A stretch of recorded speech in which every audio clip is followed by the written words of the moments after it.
10h-11h, les toqués. Sophie Elie, Emmanuel Bordeaux. On cuisine ensemble sur France Bleu Maine. Bonjour à toutes et à tous, bienvenue à table. On s'installe, on sort les ustensiles, les ingrédients, les recettes. 02 43 29 10 10 pour nous rejoindre dès que vous le voulez.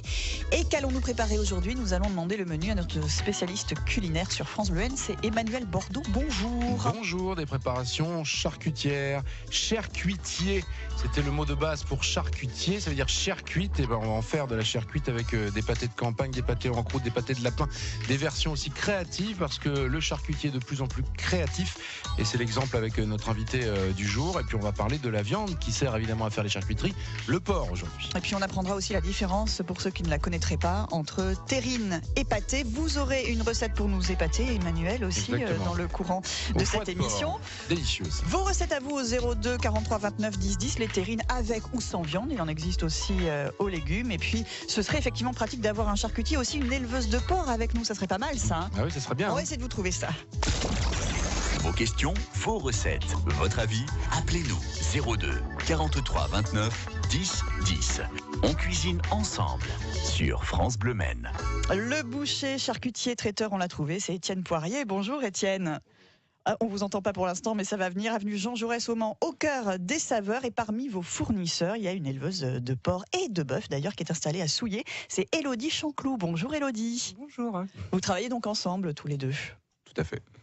Et ça se passe bien? Ça se passe très très bien. C'est pour ça qu'on est ici ce matin. Voilà, pour mettre en avant cette collaboration entre producteurs et charcutiers. Là, on est vraiment dans le local pour le coup. Le local, le circuit court, tout ce qui nous intéresse. Voilà, c'est ce que vous vouliez, c'est avoir vraiment un fournisseur précis pour les viandes. C'est pas spécialement labellisé, ce que vous faites vous, Élodie, mais en tout cas c'est de la qualité. Vous connaissez l'éleveuse, vous savez comment elle travaille, comment sont nourries les bêtes. Ça c'est important dans votre travail aussi. C'est primordial d'avoir des gens qui aiment l'élevage pour nous fournir des bons produits. On peut pas travailler des bonnes terrines ou des bons pâtés si on n'a pas la bonne matière première. Alors comment ils sont élevés vos bêtes alors à la ferme? Si on parle déjà des cochons, vous en avez combien des cochons là en ce moment?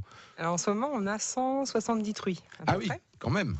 Ça représente déjà, vous voyez le volume. Oui, ça prend de la place. Ouais, donc on a toutes les installations pour, et nos truies sont élevées sur paille. D'accord.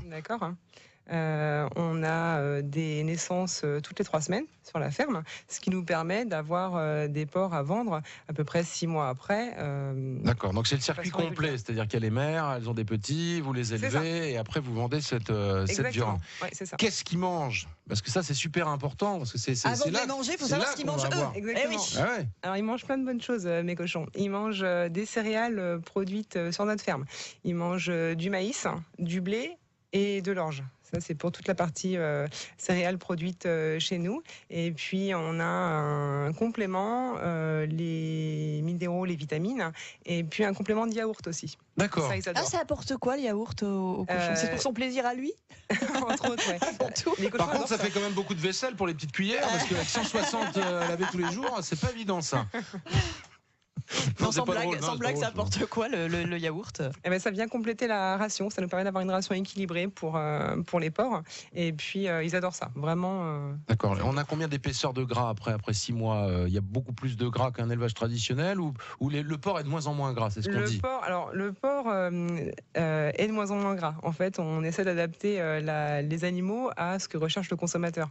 Et aujourd'hui, on cherche beaucoup plus de maigre que de gras dans les viandes. Et vous, pour vos préparations, Étienne, le fait que les porcs soient moins gras, ça change quelque chose?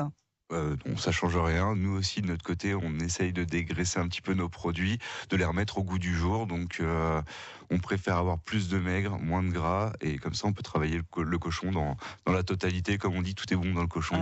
Oui, c'est ce qu'on dit. Oui. Et justement, alors on diminue aussi le sel aussi dans les préparations. On diminue le sel également. Ouais, parce que c'est-à-dire que ça devient de plus en plus sain. On pense à la santé du consommateur aussi. Tout à fait. On va vers des produits qui sont de plus en plus sains. Alors, faut faire attention. Il y a vraiment le juste milieu à trouver entre donc le bon goût, la conservation du produit et le côté sain de la chose. D'accord. Vous êtes à combien de grammes de sel par kilo de viande à peu près là sur vos terrines? Parce que ça va être très important dans la fabrication des terrines. Soit on goûte le porc cru, mais ça peut se faire, hein, ça n'existe plus le ténia, vous pouvez y aller. Ou alors il faut peser. Alors il faut mieux peser que de goûter à rajouter le sel. C'est le problème parce qu'on rajoute le sel avant cuisson sur les pâtés et terrines. Voilà. On est bien d'accord. Vous êtes à combien vous à peu près? On est environ à 15 grammes. D'accord, voilà. Par kilo de masse. Et on était il y a 20 ans à peu près à 20 grammes de sel. Tout à fait. Voyez-vous la différence qu'il y a pour quand même? davantage conserver Ouais, la puis viande. c'était le goût, les gens goûts voulaient ont des choses changé beaucoup aussi. plus salées, et maintenant on sale moins. Alors si vous avez des recettes du côté de chez vous, il faut nous appeler maintenant au 02 43 29 10 10. On peut peut-être commencer par, vous voulez me parler un peu de l'historique du pâté, des terrines, quelques mots dessus, c'est On intéressant. va éclaircir tout ça. Oui. Éclaircissons, on peut commencer. Donc, hein, ouais, il y a c'est pas de parti. tout à fait. oui. Alors déjà la grande différence entre les pâtés et les terrines, comme Oui. vous voyez tout à l'heure, c'est que les terrines, c'est pas forcément avec de la viande. On peut D'accord. faire Terrine de poisson, une terrine de poisson, des terrines de comme vous disiez, légumes, Sophie. voilà. Enfin, il y a plein de choses possibles avec les terrines. Les pâtés sont plus principalement composés donc de viande. Il y a aussi donc d'autres produits comme l'assaisonnement. On met de l'air, on met des oignons, on met donc un peu de gras, pas que du maigre. Ouais, il faut toujours Voilà. du gras quand même. Hein. Après, oui. Et au niveau de la texture, entre pâté et terrine, il n'y a pas vraiment beaucoup de différence forcément. Il n'y a pas de différence spécifique puisque on va pouvoir faire des pâtés comme le pâté de foie qui a un grain de viande très très fin, Oui. on arrive vraiment plutôt fin, et on va partir sur des pâtés donc des pâtés de campagne qui vont eux avoir plus de mâche et avoir un grain un peu plus épais. Voilà, on change la grille un peu de l'appareil qui nous sert à mixer la viande. Hein. C'est ça. Voilà, il faut avoir quand même cet appareil à la maison. Moi, j'en ai un manuel Ah oui, parce vous que avez j'en ça, fais pas. vous Bah oui, parce que sinon, si vous prenez un robot classique, ça va vraiment trop couper la viande. Ça Hein. le hache et ça va pas. Faut vraiment le C'est hachoir. pour ça que j'y arrive pas. En tout cas, c'est l'une des raisons. On continue de parler des terrines ce matin dans les toquets. On vous attend avec vos recettes au 02 43 29 10 10. 10h-11h sur France Bleu Maine. On cuisine ensemble. Emmanuel Bordeaux, Sophie Elie. Et nous parlons des terrines, des pâtés avec nos invités Étienne Poirier, Elodie Chanclou, l'une fournie, l'autre Étienne est donc charcutier traiteur au Mans, et on était en train de parler des différences et des points communs aussi entre les terrines et les pâtés. Alors expliquer, c'est bien Emmanuel. Voir Mais et goûter, goûter, c'est c'est encore mieux. mieux. Alors vous pourrez Qu'est-ce qu'on voir va faire en début d'après-midi la vidéo pour voir la différence des textures. Notre réalisateur Et est puis en là, en train de direct zoomer aussi, là, hein. sur les différents pâtés. Vous avez amené quoi, Étienne là? Alors un pâté de foie qui se trouve sur la droite. En deuxième, un pâté de lapin.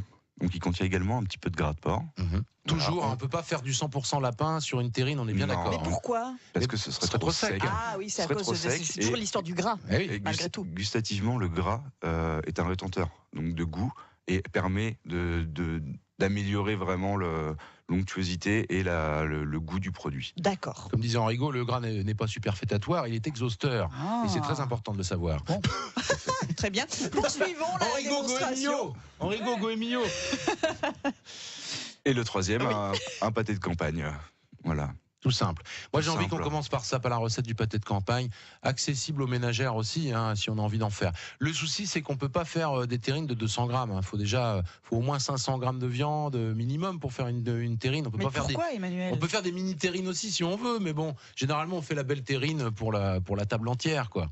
Tout à fait. Après, les terrines, il en existe de toutes les tailles. Du petit moule flexipant presque individuel aux grosses terrines qui peuvent faire une dizaine de kilos. Après, à chacun d'adapter en fonction des personnes qui seront à table ce jour-là. Et vous êtes en train de me dire, Emmanuel, vous êtes en train d'essayer de me faire croire que, par exemple, si Étienne nous donne la recette, je peux réaliser Ah ben alors là, cette vous chose-là. allez, C'est vrai écoutez-le, Jamais fait ça, moi, de mais ma vous vie, allez voir. Alors, Il vous allons-y. faut le hachoir, par contre. Ah, Tout voilà. à fait. D'accord. Il faut le Je peux vous hachoir. le prêter, Sophie. Bah, prêtez-moi votre hachoir, Voilà. Emmanuel, et allons-y. Emmanuel vous prêtera son hachoir avec plaisir. Il suffit de l'appeler. Hein. C'est un manuel. C'est un manuel. C'est à la main. Ça se fait à la main. Le hachoir Ouais. manuel d'Emmanuel. Voilà, avec D'accord, différentes très bien. grilles. Donc on prend une grille assez large là du coup pour le pâté de campagne. si Voilà, je le comprends pâté bien. de campagne, l'intérêt c'est encore de retrouver des morceaux, d'avoir de la mâche et d'avoir une longueur en bouche qui est Ce que plus vous appelez la intéressante. mâche, c'est pas la salade, hein, c'est donc la texture. Voilà, merci beaucoup. C'est un festival Cette d'humour, précision. hein, Elodie, hein. Vous avez vu, c'est Allez. entre cuisine et humour. Je ne quoi. dis plus rien pendant au moins une minute et je vous laisse poursuivre la recette, Étienne. Voilà, donc nous, pour le pâté de campagne, nous mettons donc du cœur de porc, du maigre de porc, donc qui se trouve soit dans la poitrine, soit dans dans le filet, on met vraiment du beau, ainsi que de la gorge de porc. Là où il y a du gras. C'est là où il y a du gras, tout à fait, voilà. Après, nous mettons du poivre, de l'échalote, oignon, persil, des œufs, du sel et du lait. D'accord. Vous faites revenir les échalotes, tout ça avant ou pas? Ou on met tout cru? Alors nous, on fait revenir un petit peu les oignons avant, donc, mais très très légèrement, pas beaucoup de matière grasse. Et on incorpore ça après au mélange qu'on a haché, voilà, donc haché assez gros, quoi. Là, c'est pour combien? 1 kilo de terrine, là? Alors là, nous, quand on les fait, c'est plutôt pour 15 à 20 kilos pour la semaine. Voilà. Après, les quantités... Ouais, bah après les quantités, on peut réduire, mais bon, vous n'allez pas faire le calcul en direct là si vous avez pour 15 kilos. Est-ce que vous voulez goûter, pour commencer, est-ce que vous voulez goûter, Élodie, vos cochons transformés par Étienne? Vous le connaissez déjà, mais on va voir si le pâté est toujours à la hauteur de sa réputation. Hein, allez, on va goûter. Vous allez essayer de reconnaître le nom du cochon là qui est dans la terrine. Voilà, vous donnez pas des noms à vos cochons. Problème, non. Voilà, peut-être aux truies parce qu'elle reste plus longtemps quand même. Non plus. Elle reste combien de temps vos truies? Elle reste 2 ans et demi, 3 ans sur la ferme. Elles font combien de bébés en 2 ans?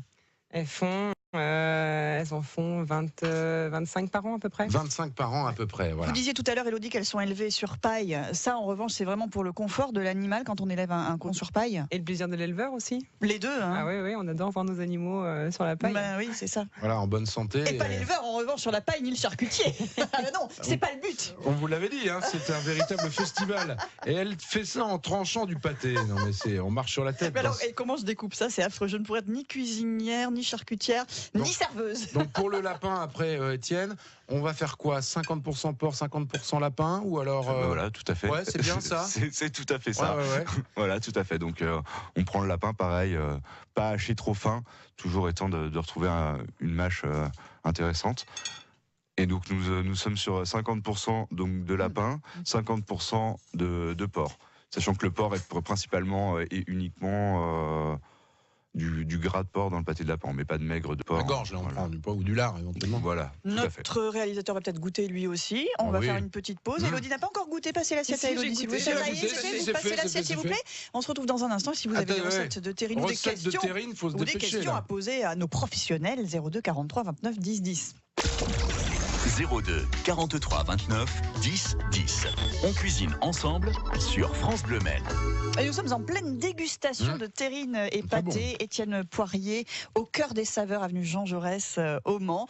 Là-dedans, il y a du cochon, bien sûr, et ce cochon, on sait d'où il vient. Il vient de chez Élodie Chanclou, qui est éleveuse à Souillé. Vous avez goûté la terrine de lapin aussi, Emmanuel? Très bien, moi j'adore la terrine de lapin. Je trouve que c'est vraiment un goût particulier. Vous l'aromatisez un petit peu au cognac, ça. Il doit avoir un petit alcool. C'est ça, tout à fait. Tout est dans le dosage, voyez-vous, sur la terrine.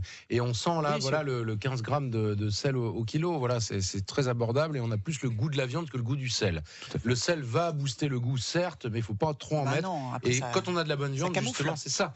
Le problème, c'est ça, c'est que souvent, c'est du camouflage. Vous avez raison, Sophie. C'est-à-dire qu'on va charger en sel. Regardez sur les produits de l'agroalimentaire, vous allez voir que les taux de sel sont énormes, quoi. Même s'ils se vantent de réduire un petit peu leur taux de sel. Quand on a l'habitude de manger très salé, c'est difficile de passer au moins salé, mais une fois qu'on a pris l'habitude, en revanche, c'est difficile de revenir en arrière. Hein. Voilà, et on a le bon goût de la viande d'Élodie. Vous avez reconnu le cochon alors C'est lequel, celui-là? Comment il s'appelle celui-là? Robert, hein, c'est ça, vous m'avez dit. Vous voulez pas dévoiler son identité? Je préfère la garder pour moi. Mais vous l'avez reconnu, hein. Il y a une petite pointe. Est-ce que justement, moi, la question que je me pose, c'est stupide comme question, mais est-ce que sur vous en avez 160 des cochons comme ça, est-ce qu'il y en a qui se distinguent, qui ont des caractères un peu différents? Est-ce qu'il y a des meneurs? Est-ce qu'il y a des... c'est ça me fascine. Des tirs au flanc. Ouais, voilà. Alors, ceux qui veulent pas bosser. Si, parmi les truies, il y a toujours une truie qui va prendre le dessus sur le groupe. D'accord. Ouais, c'est elle qui commande. Ouais, c'est ça, ouais. Voilà. Et dominante. Alors ça se manifeste comment alors Elle fait sa loi, quoi. Elle va prendre la place qu'elle va vouloir. Ok. Et vous, le relationnel que vous avez avec vos animaux, Élodie? On les voit tous les jours. Hein. Tous les jours, on est dans les bâtiments avec eux. Tous les jours, on travaille avec eux. On va les nourrir. Il y a de l'affectif quand même. Hein. C'est pas contradictoire avec le fait qu'on sait comment ils terminent. Il y a un peu d'affectif. Sur les porcs, on va pas s'attacher à un porc en particulier, mais on aime nos animaux. Ouais. On les respecte en tout cas. Ah oui, complètement. Oui. Ah ouais. Et on retrouve ce respect dans les recettes. Mais c'est vrai pourtant. Ça semble un peu paradoxal, mais c'est pourtant vrai. Voilà. Alors la troisième terrine, là, c'est justement. Alors ça, Sophie, j'ai même pas besoin peut-être de vous prêter mon hachoir, parce que là, on va hacher très finement. maintenant sur le pâté de foie là. Hein. Oui. Ça, on peut le faire avec un robot plus classique. Ça serait bien d'avoir encore quand même le truc. Ça serait bien encore Bah, d'avoir vous me le l'avez prêté, hachoir. je vais le garder un petit peu quand même.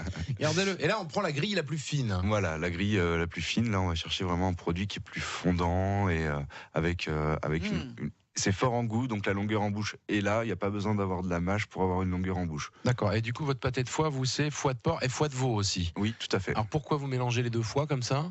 Alors pour apporter un petit plus gustatif que le foie de veau donne au pâté, c'est vraiment meilleur. Foie de porc, c'est un peu plus neutre, ça a un peu moins de goût ou... Ouais, c'est ça. Ouais. Puis c'est notre petit démarquage maison, on va dire. D'accord, mélange On de aime foie. bien de mélanger un petit peu de veau toujours avec le porc. Et vous avez justement, Manu, une recette à base de foie de porc? Oui, alors ça c'est pour une belle terrine. On est à 600 grammes de foie de porc. On prend 350 grammes, alors toujours pareil dans la gorge ou du lard éventuellement. Et il faut des échalotes, des œufs, un peu de... Alors là, vous allez choisir au niveau des épices. Ça peut être du 5 épices, c'est plutôt sympa. Un peu de cognac, un peu de thym, un peu de poivre. Et puis vous allez faire cette recette. Alors le foie, on va le couper en lanières et on va faire un petit marquant. Alors expliquez-nous ce qu'est le marquant dans une terrine, Étienne. C'est-à-dire qu'on va placer des morceaux qui ne sont pas découpés. Tout à fait. Des lèches, on peut aussi appeler ça également des lèches de viande. C'est-à-dire que le principe, à la découpe, c'est encore d'avoir des gros morceaux, entre guillemets, des gros morceaux... Tout est relatif, oui. Hein. Voilà, donc des morceaux plus gros que le hachage pour avoir une belle découpe. Et quand on tombe sur un bon morceau de viande, et ben Voilà. Et on va placer rien, justement. c'est très bon. Voilà. Donc on va mixer, on va passer donc dans l'appareil le lard et le foie. Donc il faut que ça soit vraiment bien fin. On va faire revenir un peu tout ça. On peut faire revenir aussi un petit peu les échalotes. Vous le disiez tout à l'heure aussi, Étienne. Faut faire revenir mais léger, hein, très rapidement. Oui, parce que ça recuit derrière. Voilà, il faut quand même que ça ait du goût et que ça apporte tout son goût pendant la cuisson. Voilà. Une fois que tout ça c'est bien mixé, vous allez garder justement quelques bouts entiers en belle lanière de ce foie de porc et on va mettre le mélange mixé au fond de la terrine. Au milieu, vous allez mettre ces lanières de foie, vous allez remettre de la terrine mixée par-dessus et après on met au four. Et quand on va couper, on aura un vrai bout de foie de porc au milieu. C'est ça le marquant. Vous aviez fait une terrine une fois, Emmanuel, je l'avais goûté. C'était quoi comme terrine? C'était ça? C'était un pâté de campagne que j'avais fait. D'accord, très bien, c'était merci. vraiment très simple. La recette la plus simple, pâté de campagne. Et une autre fois, plus un abordable. fraisier, mais ça, on en reparlera dans une autre émission. À Oui. tout de suite. 10h-11h sur France Bleu Maine. On cuisine ensemble. Emmanuel Bordeaux, Sophie Elie. Et le menu aujourd'hui, c'est terrine, pâté avec Étienne Poirier, charcutier au Mans, et avec Élodie Chanclou, éleveuse de porc et de bœuf aussi. On parle beaucoup du porc ce matin, mais Aussi, vous élevez les deux. Vous êtes tombée comment dans l'élevage, Élodie? Je suis née dedans. Ouais. C'est aussi simple que ça. Mais Elle est née sur la paille. C'était un 25 décembre, dans une étable. Ça me rappelle une histoire. Oui, c'est marrant, moi aussi. Donc les parents... ouais, je suis née à la ferme, on travaille sur une ferme familiale, hein. Je travaille avec mes parents encore aujourd'hui et j'ai fait une petite aparté de quelques années dans un autre domaine et puis Dans ça la me banque, manquait. c'est ça? Dans la banque, ouais. Et Incroyable. ça me manquait, donc j'y suis Ah revenue. ouais, vous avez eu envie d'y revenir. Ouais, et, C'est deux univers complètement différents. Hein. L'univers aseptisé d'une agence bancaire et puis une soue à cochon, c'est quand même oui, différent. on croise pas beaucoup de cochons dans les banques, encore que ça peut arriver, je ne sais pas. Mais Je ne c'est sais vrai. pas non plus. Quoique le cochon, c'est quand même l'endroit où on met les pièces Ah dedans. oui, c'est Ouais, vrai. oui, Il y a Vous quand voyez, même il y avait un lien. Il y avait un lien, il y avait un on lien. trouve un point Ouais. commun. Étienne, vous travaillez avec Élodie, vous depuis combien de temps?